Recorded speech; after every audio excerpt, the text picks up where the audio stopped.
మధ్య ఉన్నాం. మన హక్కుల్ని మన ఆత్మగౌరవాన్ని మనం కాపాడుకుంటానికి సమావేశమైన చాలామంది కూడా ఇంకా రావాల్సి ఉండే కానీ రాలేదు. అయినప్పటికీ కూడా మనం అందరం కూడా ఐక్యత చూపించాలని కూడా మీ అందరికి కూడా ఈ ప్రాంగణం వదిలి 2 గంటల వరకు కూడా దయచేసి ఎవరు వెళ్ళొద్దు. కలెక్టర్ గారు వచ్చిన తర్వాత ఏఓ గారు కూడా మాట్లాడారు. వచ్చిన తర్వాత మనం రిప్రజెంటేషన్ ఇచ్చి పోదాం. తర్వాత మన సోదరులు చాలా అసోసియేషన్స్ కూడా వచ్చాయి, వాళ్ళు కూడా ఒక్కొక్క నిమిషం మనకి ఇంట్రడ్యూస్ అవుతారు, మాట్లాడతారని కూడా తెలియజేస్తూ ఈరోజు రాష్ట్ర జేఏసీ పిలుపు మేరకు వికారాబాద్లో జరిగిన సంఘటనకు పాశవిక దాడికి నిరసనగా ఈరోజు యాదాద్రి భువనగిరి జిల్లాలో ఉద్యోగ జేఏసీ తలపెట్టిన ధర్నాను సమన్వయపరుస్తున్న సోదరులు భగత్ గారికి, అలాగే కో చైర్మన్ టీజీఓ జిల్లా అధ్యక్షులు సోదరులు జగన్ గారికి, ఇంకొక ఉపాధ్యాయ సంఘ నాయకులు అడిషనల్ సెక్రటరీ జనరల్ పిఆర్యూ జిల్లా అధ్యక్షులు సోదరులు అమరేందర్ రెడ్డి గారికి, యూటీఎఫ్ జిల్లా కార్యదర్శి కో చైర్మన్ అన్న యాదయ్య గారికి, అలాగే ఈ కార్యక్రమంలో రెవెన్యూ ఉద్యోగుల రాష్ట్ర నాయకులు, యాదాద్రి భువనగిరి జిల్లా ఉద్యోగ జేఏసీ కో చైర్మన్ సోదరులు బాణాల రామరెడ్డి గారికి, కింది స్థాయి ఉద్యోగిని ఒక 4వ తరగతి ఉద్యోగి నుంచి ఒక ఆర్డీఓ స్థాయి వరకు కూడా తాను వచ్చిన నుంచి కూడా ఈ కలెక్టరేట్లో ఎవరి బాధలేంటివి, ఫీల్డ్లో ఎవరి బాధలేంటివి అని ఎప్పటికప్పుడు కూడా తన ఆత్మీయతతో ఈ జిల్లాలో పనిచేస్తున్నాడు. ఆ అధికారిని మనం హక్కున చేర్చుకునే సందర్భం కూడా ఉంది. అట్లాంటి అధికారి additional collector local body Gangadhar గారు కూడా దీనికి మద్దతుగా మనలో ఒక సభ్యునిగా ఈ సమావేశానికి రావడం మన ఉద్యోగులందరి తరఫున కూడా వారికి అభినందనలు తెలియజేస్తున్నాను. ఈరోజు అందరూ కూడా నేను చాలా మంది ఇక్కడికి వచ్చింది ఉద్యోగ నాయకత్వం డిటిఎఫ్ లక్ష్మీనరసింహారెడ్డి గారు వచ్చారు, మిగతా అనేక ఉద్యోగ సంఘ వెటర్నరీ డాక్టర్స్ కానీ వెటర్నరీ ఫోరమ్స్, మిగతా అనేక సంఘాలు ఇవాళ టీజీఓస్లు టీఎన్జిఓస్ అందరి నేను దయచేసి ఎవరి పేర్లు చదవకపోయినా సమయం లేదు కాబట్టి మీరు అందరూ కూడా అన్యత భావించాలి. మీ అందరికీ కూడా ఉద్యమాభినందనలు తెలియజేస్తున్నాను. ముఖ్యంగా గత 10 సంవత్సరాల నుంచి కానీ ఎప్పుడు లేని విధంగా ఉద్యోగులుగా అనేక బాధలు పడుతూ మనం సమయానికి జీతాలు ఇవ్వకపోయినా, సమయానికి మనకు రావాల్సిన బిల్లులు ఇవ్వకపోయినా మనం పనిచేస్తూ వస్తున్నాం. కానీ మనం నమ్ముకున్న మన ఆత్మగౌరవాన్ని దెబ్బతీస్తే మాత్రం మనం ఊరుకునే ప్రశ్నే లేదు. ఈ ఉద్యోగిని పదే పదే అవమానపరుస్తూ పదే పదే ఇబ్బందులు పెడుతూ తన పిల్లలు కూడా బాధపడే విధంగా, తన కుటుంబం కూడా తన తండ్రి ఒక ఉద్యోగం చేస్తుంటే ఈ ప్లేస్లోకి వెళ్ళి వీళ్ళు అవమానపరుస్తున్నారని భార్య పిల్లల బాధ కూడా ఇవాళ రాష్ట్ర స్థాయిలో ఉద్యోగులు అవమానపడుతున్నారు. ఇవాళ ఏదైతే వికారాబాద్లో జరిగిన సంఘటన అసలు అధికారులకు సంబంధం లేని సంఘటన, ఎన్నో దగ్గర ల్యాండ్ ఎక్వేషన్స్ అవుతాయి, ఎన్నో ప్రాజెక్ట్స్లు అవుతాయి. అది కేవలం ప్రభుత్వం తీసుకున్న నిర్ణయం మాత్రమే మనం అమలు పరుస్తామని కూడా ఈ సందర్భంగా తెలుస్తున్నాను. ఆ నిర్ణయాన్ని అమలు పరచడంలో భాగంగా రైతులు కానీ రైతుల ముసుగులో ఉన్న ఎవరైనా కానీ మీరు ఏ రకమైన నిరసన చెప్పాలంటే నిరసన ఎక్కడ చెప్పాలో అక్కడ చెప్పాలి, ఎక్కడ ధర్నా చేయాలో అక్కడ చేయాలి. కానీ వచ్చిన ఉద్యోగుల్ని విచ్చలవిడిగా కొడితే ముందుగా నష్టపోయేది నేను చెప్తున్నాను. ఇవాళ నేను రైతులందరికీ మన ప్రజలందరూ కూడా మా భాగస్వాములే. యాదాద్రి భువనగిరి జిల్లాలో వేలాది ఎకరాలు ల్యాండ్ ఎక్వేషన్ చేశాం. బస్వాపురం భూ నిర్వాసిత సంబంధించి నేను ఇక్కడున్న టీజీఓ అధ్యక్షులు జగన్ గారు కానీ మేమందరం కూడా ఆర్డీఓ కార్యాలయం ముందట వేల వేలాది మంది ధర్నాలు చేశారు, వేలాది మంది వాళ్ళు నష్టపోతున్నారు, వాళ్ళ ఆత్మఘోష మనకు తెలుసు. అయినప్పటికీ ప్రభుత్వ కార్యక్రమాల్లో ఈడ ప్రజలకు నచ్చజెప్పి ఒప్పజెప్పి మనం అన్ని కూడా ఇలా వైటీడీఏ విషయంలో కానీ మిగతా విషయంలో కానీ నచ్చజెప్పి ఒప్పజెప్పి ఒక సంఘటన జరగకుండా ఇక్కడ చూడడం జరిగింది. అయినప్పటికీ కూడా వికారాబాద్లో ఏదైతే కొంతమంది దుండగులు రైతుల ముసుగులు రైతుల కండువాలు కప్పుకొని ఇలా ఉద్యోగులపై విచ్చలవిడిగా దాడి చేశారు. నిన్న రాష్ట్ర జేఏసీలో ఒకటే చెప్పాను, భవిష్యత్తులో రాష్ట్ర జేఏసీ కఠిన నిర్ణయం తీసుకోవాలి. భవిష్యత్తులో తెలంగాణ రాష్ట్రంలో ఏ ఉద్యోగినైనా కదిలియాలంటే భయపడే విధంగా ఉండాలని కూడా ఈ కార్యాచరణ ఉండాలని కూడా నేను రాష్ట్ర జేఏసీలో మాట్లాడడం జరిగింది. రాష్ట్ర జేఏసీ కూడా భవిష్యత్తులో గతంలో ఏ సంఘటన జరిగినా కూడా మనం పెద్ద ఎత్తున ఆ రోజు కొమరభీం ఆసిఫాబాద్ లో జరిగిన ములుగులో జరిగిన రాష్ట్ర వ్యాప్తంగా అనేక నిరసన కార్యక్రమాలు ఇచ్చాం. అనేక మంది ఉద్యోగులను హక్కున చేర్చుకున్నాం. గత 5-6 సంవత్సరాలుగా ఉద్యోగ జేఏసీ ఐక్యంగా లేక ఉద్యోగులందరూ కూడా ప్రభుత్వానికి కొంత అనుకూలంగా మారడంతో కొంత నాయకత్వంతో కొంత డిస్టర్బ్ అయిన మాట వాస్తవం. భవిష్యత్తులో ఇలాంటి సంఘటనలు జరగకుండా నిన్న జేఏసీ నాయకత్వంలో చేశాం. మీరు పెండింగ్ బిల్లులు లేట్ ఇప్పించిన ఏదైతే పిఆర్సీ లేట్ అయినా కూడా ఉద్యోగుల ఆత్మగౌరవం మాత్రం దెబ్బతినొద్దు. ఉద్యోగులందరూ కూడా ఒక స్వేచ్ఛాయుత వాతావరణంలో ఒక ఆత్మగౌరవంతో పనిచేసే విధంగా ఈ రాష్ట్రంలో అనుకూల పరిస్థితులు కల్పించేదాకా కూడా ఉద్యోగ జేఏసీ కార్యాచరణ ఉండాలని కూడా ఈ సందర్భంగా నేను జేఏసీలో చెప్పడం జరిగింది. భవిష్యత్తులో యాదాద్రి భువనగిరి జిల్లాలో సోదరులు చెప్పారు, ఏ జిల్లాలో ఏ సంఘటనలు జరిగినా కానీ యాదాద్రి జిల్లాలో భువనగిరి జిల్లాలో ఒక అధికారికి కదిలించాలన్నా ఒక ఉద్యోగిని కదిలించాలన్నా గతంలో ఉన్న ప్రజాప్రతినిధులు కానీ ఎవరు కానీ చాలా భయపడేవారు.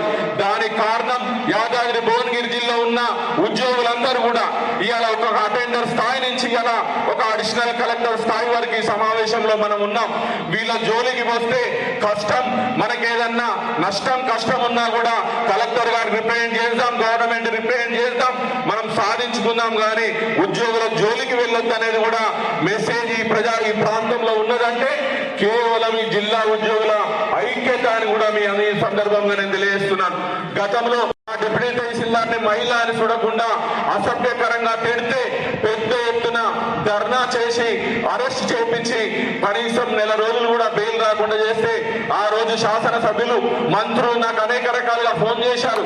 నేను ఒక ఉద్యోగ సంఘ నాయకునిగా నా ఉద్యోగికి న్యాయం చేయకపోతే నేను ఇటు రాజీనామానన్నా చేయాలి, లేకపోతే దాని ఒకవేళ మీకోటి రాజీ పడితే నేను రాజీనామాలు చేయాలి తప్ప ఇంకోటి ఉండదు.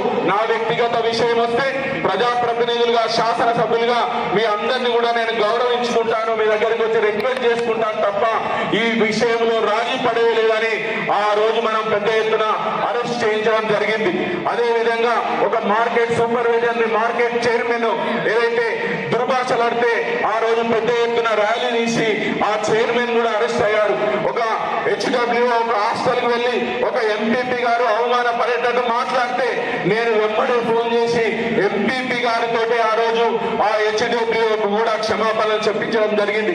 ఇదంతా కూడా నేను ఒకరి ఘనతలో కాదు, ఇక్కడ ఉన్న 10 మంది ఘనతలో కాదు, ఉద్యోగులందరూ కూడా ఒక ఐక్యతతో ఉండాలి. యాదాద్రి భువనగిరి జిల్లాకు ఆసిఫాబాద్ కొమరభీంకెళ్ళి వచ్చినా ములుగుకెళ్ళి వచ్చినా ఏ నలుమూలకెళ్ళి వచ్చినా ఇక్కడ సంఘం హక్కును చేర్చుకుంటుంది. వాళ్ళందరినీ కూడా సంతోషంగా ఉండేటట్లు, వాళ్ళు విధి నిర్వహణలో ఒక ఆహ్లాదకరంగా పనిచేసేటట్లు, వారికి ఏ ఇబ్బంది లేకుండా అనేక విధాలుగా కలెక్టర్లు మారిన కలెక్టర్ల సందర్భంలో కూడా అనేక విషయాలను కూడా మనం కలెక్టర్లకు చెప్పడం జరిగింది. గతంలో మీరందరూ ఇక్కడ ఉన్న వాళ్ళందరూ చూడొచ్చు, ఏ విషయాన్నైనా కూడా ఎప్పటికప్పుడు కలెక్టర్లను ఒప్పించి కూడా ఉద్యోగుల సాధక బాధకాలు ఉంటాయి. తన ఆరోగ్యం బాగాలేకనో, భార్య పిల్లలకు ఆరోగ్యం బాగాలేకనో, తన కష్టాలు బయట చెప్పుకోలేకనో, కార్యాలయాలు చెప్పుకోలేకనో, 1-2 రోజుల విధులకు గైరాజరైతేనో, ఏదైనా ఇబ్బందులు అయితేనో ఆ ఉద్యోగిని కష్టపెడితే నేను తప్పకుండా కలెక్టర్లకు చెప్పి జెన్యూనిటీ ఏందో చెప్పి వాళ్ళందరికీ కూడా మినహాయింపించడం జరిగింది. నేను ఒక సంఘటన చెప్తాను, ఈ సందర్భంగా మనం చాలా షేర్ చేసుకోవాలి. ఒక ఉద్యోగి, మన ఉద్యోగి సోదరుడు రోజు డ్రింక్ చేసి కార్యాలయానికి వెళ్ళటం లేదు. ఒక అడిషనల్ కలెక్టర్ గా సస్పెండ్ చేస్తే వారు ఏం చేశారంటే ఇక నేను ఎట్లాగో సస్పెండ్ అయ్యాను, నాకు ఉద్యోగం అవసరం లేదని రోజు అదే పని పెట్టాడు. నేను అదే అడిషనల్ కలెక్టర్ దగ్గర పోయాడు, మీరు సస్పెండ్ చేస్తే నష్టపోయేది ఆ ఉద్యోగి కాదు, పిల్లల ఫీజులు లేక భార్య కష్టం వచ్చి వాళ్ళందరూ కూడా రోడ్డు మీద పడే పరిస్థితి ఉంది సార్. మీరు దయచేసి నేను ఇంకోవరైనా పెట్టి పనిచేస్తా, అవసరమైతే పక్క సీట్ అయిన నా ఉద్యోగితో పని చేపిస్తా, మీరు దయచేసి రీఇన్స్టేట్ చేయండి అంటే ఆ రోజు అడిషనల్ కలెక్టర్ ఇమ్మీడియట్ ఫైల్ చేసుకొని రీఇన్స్టేట్ చేసిన సంఘటనలు కూడా ఈ సందర్భంగా తెలుస్తున్నాను. అనేక విషయాలు కూడా వ్యక్తిగతంగా బాధలు ఉంటాయి. ఇవాళ సంఘం ఉంది, అనేక విధాలుగా మేము మెప్పించి చెప్పుకుంటాం. మేమందరినీ కూడా ఈ జిల్లాలో కాపాడుకునే బాధ్యత కూడా మేమందరం కూడా తీసుకుంటున్నాం. ఇవాళ వికారాబాద్ జరిగిన సంఘటన తీవ్రంగా పరిగణించాల్సిన అవసరం ఉంది. కలెక్టర్ గారు ఇలా కలెక్టర్ మీదనే కాదు, కలెక్టర్ తో పోయిన ఉద్యోగులను విచ్చలవిడిగా కొడితే చేళ్లలో పొదలలో కూడా దాచుకునే పరిస్థితి వస్తే ఇవాళ రాష్ట్రంలో ఉద్యోగులు ఏ విధంగా పనిచేస్తారు, ఇవాళ రాష్ట్రంలో ఉద్యోగులు ఏ విధంగా నిర్భయంగా వెళ్తారు. ఈ జిల్లాలో వేలాది ఎకరాలు చేశామంటే మేమందరం కూడా ధైర్యంగా మెప్పించగలుగుతాం కాబట్టి ఇవాళ జిల్లాల అభివృద్ధి ముందుకు తీసుకుపోయాం, భూసేకరణ చేశామని కూడా ఈ సందర్భంగా మనం చేస్తున్నాను. ఇవాళ రాబోయే కాలంలో కూడా రాష్ట్ర జేఏసీ బాధ్యుడిగా రాష్ట్ర ట్రెజరర్ గారిని మీ అందరు కూడా నేను చెప్తున్నాను, భవిష్యత్తులో ఏ ఉద్యోగిని కదిలించాలన్నా ఏ ఉద్యోగిని ముట్టుకోవాలన్నా కూడా భయపడే పరిస్థితి ఈ జిల్లాలో ఈ రాష్ట్రంలో ఉండాలని కూడా ఈ సందర్భంగా నేను తెలియజేస్తున్నాను. మనకేదైనా సాధక బాధకాలు ఉంటే మనకు ఫ్రీ ఎంట్రీ ఉంది. గంగారావు సార్ లాంటి వాళ్ళు, అడిషనల్ కలెక్టర్ ఎల్బీ లాంటి వాళ్ళు మనకు మధ్యవర్తిగా ఉన్నారు. కలెక్టర్ తో గానీ మిగతా విషయాలతో గానీ మనం తప్పకుండా మెప్పించి చేసుకుందాం. నా సోదరుడు నా ఉద్యోగి పని చేయలేకపోతే నేను తప్పకుండా ఇంకో ఉద్యోగి చోటు చేయిస్తాను, ఇంకేదైనా చేస్తా కానీ ఎవరికి కూడా ఈ జిల్లాలో నష్టం జరిగే విధంగా ఉండొద్దని కూడా నేను ఈ సందర్భంగా తెలియజేస్తూ ఇంకా మనం ఐక్యత చాటుకోవాల్సిన అవసరం ఉంది. రాబోయే కాలంలో ఇక్కడ నేను 30 సంవత్సరాల నుంచి కూడా ఒక ఉద్యోగ సంఘ నాయకుడిగా, ఒక జేఏసీ నాయకత్వంగా ఉన్నాను. నా పరిస్థితి ఏంటంటే, నా తపన ఏంటంటే ఎప్పుడు కూడా ఉద్యోగి అవమాన పడకూడదు, ఉద్యోగి ఇబ్బంది పడకూడదు అనే తపన తప్ప వేరే ఇష్యూస్ కంటే కూడా దీనికే నేను ప్రాధాన్యత ఇస్తాను. ఇవాళ నా సోదరులు ఉపాధ్యాయ సంఘాల సోదరులు అనేక మంది ఇలా కుటుంబ సర్వేకి పోతే కొంతమంది వెకిలిగా అనేక ప్రశ్నలు అడిగి వాళ్ళని ఇబ్బందులు పెట్టి వైషమికంగా ఇలా వీడియోలు సర్క్యులేట్ చేస్తున్నారు. వాటన్నింటిని కూడా ఖండించాల్సిన అవసరం ఉంది. అట్లా ఈ జిల్లాలో ఎవరైనా వీడియో పెట్టి ఇవాళ వ్యంగ్యంగా ప్రశ్నలు అడిగి ఇబ్బందులు పెడితే తప్పకుండా వారి మీద కూడా కేసు పెడతాం. ఈ జిల్లాలో ఒక మంచి వాతావరణంలో కుటుంబ సర్వే జరగాలి, ఒక మంచి వాతావరణంలో అభివృద్ధి పనులు జరగాలి, ఒక మంచి వాతావరణంలో ల్యాండ్ ఎక్వేషన్ జరగాలి. అది జరగకపోతే కలెక్టర్ నుంచి మళ్ళీ అటెండర్ వరకు సమావేశం కావాల్సిందే, ఆ నిర్ణయాలు తీసుకోవాల్సిందే, ఆ సమస్య ముందుకు పోవాల్సిందే తప్ప ఎవడు అవమానపడ్డోడు పడతాడు, కష్టపడతాడు, నష్టపడతాడు. మా సర్వే జరుగుతుంది, మా పనులు జరుగుతున్నాయి అంటే ఉద్యోగ సంఘ ఉద్యోగులుగా ఇవాళ అక్కడ ఊరుకునేది లేదని కూడా నేను ఈ సందర్భంగా మీ అందరూ కూడా తెలియజేస్తున్నాను. మనం అందరం కూడా దయచేసి ఐక్యంగా ముందుకు పోదాం. తప్పకుండా అనేక సమస్యల పట్ల ఇలా రాష్ట్ర స్థాయిలో గత ప్రభుత్వంలో మిట్ట మధ్యాహ్నం ఒక తహసీల్దార్ని పెట్రోల్ పోసి హత్య చేస్తే అసెంబ్లీ సాక్షిగా కూడా ఇవాళ హత్య చేయకుంటే ఏం చేస్తారని ఆ రోజు నాయకులు ప్రశ్నించిన సందర్భాన్ని కూడా నేను చూస్తున్నాను. ఆ రోజు పెద్ద ఎత్తున నిరసన కార్యక్రమాలు చేసిన ఒక ప్రజాప్రతినిధిని దాన్ని ఖండించలేదు. ఇవాళ వికారాబాద్ సంఘటనలను కూడా మేము పదే ప్రజాప్రతినిధులు ఖండిస్తలేనంటే తప్ప ఇవాళ చాలా మంది ఒకరిద్దరు ప్రజాప్రతినిధులు ఖండించారు. అంటే యాదాద్రి భువనగిరి జిల్లా కానీ ఆ రోజు ఉమ్మడి నల్గొండ జిల్లా కానీ రాష్ట్రంలో ఏ కార్యక్రమం తీసుకున్నా, పిఆర్సీ గురించి తీసుకున్నా, మిగతా విషయాల గురించి తీసుకున్నా, ఏదైనా సంఘటనలు జరిగినా కూడా జిల్లాని ఆదర్శంగా తీసుకొని రాష్ట్ర వ్యాప్తంగా నిరసనలు జరిగాయి. అదే విధంగా కూడా భవిష్యత్తులో చాలా మంది కొత్తగా ఉద్యోగాలు వచ్చారు. భవిష్యత్తులో కూడా మనం అందరం కూడా ఐక్యంగా ఉండాలని కూడా మీ అందరికీ తెలుస్తూ మీ అందరికీ కూడా నేను పేరున ఉద్యమ అభినందనలు తెలియజేస్తూ ఈ కార్యక్రమానికి స్థానిక ఆర్డీఓ కృష్ణారెడ్డి గారు కూడా ఈ కార్యక్రమానికి కూడా రావడం జరిగింది. పథకాన్ని అలాగే అభివృద్ధి పనుల్ని ప్రజల్లోకి తీసుకెళ్లడానికి వారధులుగా మాత్రమే ఉంటారు. ఏ నిర్ణయమైనా ప్రభుత్వం తీసుకునేదే. ఉద్యోగస్తులుగా అధికారులుగా ఓన్లీ దాన్ని అమలుపరచడమే ఉద్యోగస్తుల అధికారుల బాధ్యత. ఏదైనా ప్రభుత్వం తీసుకున్నటువంటి నిర్ణయం నచ్చకపోతే దానికి సంబంధించిన ఎవరైతే బాధితులు ఉన్నా మొన్న జరిగినటువంటి భూసేకరణ ఉంది, దానికి సంబంధించిన భూ నిర్వాసితులు ఎవరైతే ఉన్నారో వాళ్ళకు ప్రభుత్వం తీసుకున్న నిర్ణయం నచ్చకపోతే అధికారులకు చెప్పి దాన్ని ప్రభుత్వం దృష్టికి తీసుకుపోవాలి. లేదు అంటే రకరకాల నిరసన కార్యక్రమాలు శాంతియుతంగా చట్టబద్ధంగా చేసుకోవాల్సిన ఎన్నో మార్గాలు ఉన్నాయి. వాటి ద్వారా మాత్రమే వాళ్ళ హక్కులను సాధించుకోవాలి. అంతేగాని ప్రభుత్వం తీసుకున్నటువంటి నిర్ణయాలను అమలుపరచడానికి వారధులుగా ఉన్నటువంటి అధికారుల మీద, ఉద్యోగస్తుల మీద పాశవికంగా దాడి చేయడం అనేది చాలా హేనీయం, ఖండించదగ్గ విషయం. అక్కడ జరిగినటువంటి సంఘటన చూస్తే అక్కడ ఎవరైతే ఆ సంఘటన స్థలంలో ఉన్నారో అధికారులు కానీ ఉద్యోగులు కానీ వాళ్ళు ఎంత భయాందోళనకు గురైనో రాష్ట్ర వ్యాప్తంగా ఆ వీడియోలు చూసినటువంటి మిగతా ఉద్యోగులు కూడా చాలా భయపడ్డారు. ఇలాంటి సంఘటన మాకు కూడా రేపు జరగబోయే అవకాశం ఉందనేది ప్రతి ఒక్క ఉద్యోగి మనసులో మెదిలి ఉంటుంది ఖచ్చితంగా. అది అంత పాశవికమైన దాడి జరిగింది. ఒక జిల్లా కలెక్టర్ మీదనే అంత పెద్ద దాడి జరిగింది. అలాగే ఒక డిప్యూటీ కలెక్టర్, తహసీల్దార్, పెద్ద పెద్ద స్థాయి అధికారులు, అట్లాగే ఇంకా చిన్న స్థాయి ఉద్యోగుల మీద కూడా జరిగి ఉంటుంది. కానీ మనకి అది మన దృష్టికి రాలేదు.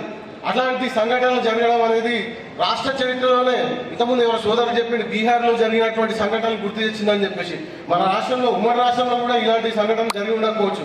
అంత పెద్ద సంఘటన అయింది. రాజకీయంగా మీరు ఏదైతే మీ ఉనికి కోసం ఉపయోగించుకోవాలనుకుంటే మీ మార్గాలు మీకుంటాయి. అంతేగాని అధికారుల మీద ఉద్యోగస్తుల మీద దాడులకు ఉసిగొల్పి మీరు రాజకీయ ప్రయోజనాలు పొందడం అనేది పద్ధతి కాదు. ఖచ్చితంగా ఈ సంఘటనకు ఎవరైతే బాధ్యులు ఉన్నారో వాళ్ళందరి మీద ప్రభుత్వం ఇప్పటికే చర్యలు చేపట్టింది. దానికి సంతోషిస్తున్నాం. వారిని త్వరలో బాధితులందరి సంఘటనకు బాధ్యులైన అందరి మీద కూడా కఠిన చర్యలు తీసుకోవాల్సిందిగా ఇక్కడ నుంచి ప్రభుత్వాన్ని డిమాండ్ చేస్తూ ఉన్నాం. అలా అయితేనే భవిష్యత్తులో రాష్ట్ర వ్యాప్తంగా ఎలాంటి దాడులు కూడా జరగకుండా ఉంటుంది, ఉద్యోగస్తులకు ఒక భరోసా కలుగుతుందని చెప్పేసి మా భావన. ఇలా ఇంతకుముందు సోదరులు చెప్పినట్టు మనకు ఇది రాష్ట్ర వ్యాప్తంగా ఫోకస్ అయింది కాబట్టి తెలుస్తుంది. ప్రతి జిల్లాలో చిన్న స్థాయి ఉద్యోగుల మీద రోజు చాలా సంఘటనలు జరుగుతుంటాయి. అవన్నీ కూడా మన దృష్టికి రావు. ఇవన్నీ కూడా మనం అంతటా అంటే ఒక అధికారికి జరిగిందనో, లేకపోతే ఒక ఉద్యోగి జరిగిందనో, ఒక కింది స్థాయి ఉద్యోగి, అవుట్ సోర్సింగ్ ఉద్యోగి జరిగినా సరే జిల్లా స్థాయి అధికారి స్పందించాల్సిందే. ఎందుకంటే ఈ రోజు ఆయన జరిగింది అధికారికి జరుగుతుంది. ఇప్పుడు మనం చూసినాం కలెక్టర్కి కూడా తప్పలేదు ఇలాంటివి. కాబట్టి అవుట్ సోర్సింగ్ ఉద్యోగి నుంచి జిల్లా అధికారి వరకు కూడా అందరూ ఒక ఐక్యంగా ఉంటేనే ఎవరికి జరిగినా ప్రతి ఒక్కరు మాకు జరిగినట్టుగానే ఫీల్ అయ్యి దానికోసం స్పందిస్తేనే ఇలాంటి దాడులు భవిష్యత్తులో పునరావృతం కాదు. గతంలో చూసినాం మనం ఒక తహసీల్దార్ మీద కిరోసిన్ పోసి తగలబెడితే మన దగ్గర రాష్ట్ర వ్యాప్తంగా చేపట్టినటువంటి నిరసనలో భాగంగా ఈడ కూడా చేపట్టాం. అప్పుడు ప్రతి ఒక్కరు కూడా ఒక 4-5 రోజులు జిల్లా అధికారులు కూడా వాళ్ళ పనులను వదిలేసుకొని ఇది మాకు సంబంధం లేదు, మా శాఖకు సంబంధం లేదు అనుకోలేదు. ఈ జిల్లాలో అట్లాంటి కల్చర్ ఉంది కాబట్టి దీన్ని మనం కాపాడుకుంటూ వస్తుండాలి. ఆ రోజు జిల్లా వ్యాప్తంగా ఉన్నటువంటి అధికారుల నుంచి మున్సిపల్ కార్మికుల వరకు అందరూ కూడా 5 రోజులు నిరసన కార్యక్రమాలు చేపడితే ప్రతిరోజు పాల్గొని పెద్ద ఎత్తున విజయవంతం చేయడం జరిగింది. ఆ ఐక్యత అనేది ఉపేంద్ర రెడ్డి గారి సారథ్యంలో గత 20-30 సంవత్సరాల్లో కొనసాగుతూ వస్తుంది. ముందు కూడా మనం దాన్ని కొనసాగించాలి. ఎందుకంటే మొన్న ఉపేంద్ర గారు ఎప్పుడు ప్రస్తావిస్తుంటారు ఇక్కడ ఎటువంటి ఎవరి మీద ఏ ఉద్యోగం మీద చిన్న దాడి జరిగినా సరే దాన్ని మేము వదిలిపెట్టలేదు. గతంలో ఒక డిప్యూటీ తహసీల్దార్ మీద అధికార పార్టీలో ఉన్నటువంటి ఒక జెడ్పీటీసీ, అంటే అప్పుడు గవర్నమెంట్ అధికారంలో ఉంది ఆ పార్టీకి సంబంధించిన జెడ్పీటీసీ ఒక డిప్యూటీ తహసీల్దార్ మీద దూషణకు దిగితే ఆయనను అరెస్టు చేసి రిమాండ్ పంపించే వరకు వదిలిపెట్టలేదు. అలాంటి చరిత్ర ఉన్నటువంటి ఉద్యోగ సంఘ నాయకులు ఉన్నారు. అలాంటి ఐక్యత ఉన్నటువంటి ఉద్యోగులందరం మనం ఉన్నాం. ఈ ఐక్యత అనేది ముందు కూడా కొనసాగాలి. భవిష్యత్తులో ఎలాంటి సంఘటన జరిగినా మనమంతా కూడా ఇంతే ఐక్యంగా ఉండి దాన్ని ఎదుర్కోవాలి. మనమంతా కూడా ముందు ఇలాంటి సంఘటనలు జరిగితే ఉద్యోగ సంఘాలు అందరిగా సంఘటితంగా ఉండి వాటిని ఎదుర్కోవాలని చెప్పేసి ఆకాంక్షిస్తూ నాకు ఈ అవకాశం ఇచ్చినందుకు ధన్యవాదాలు తెలియజేసుకుంటున్నాను.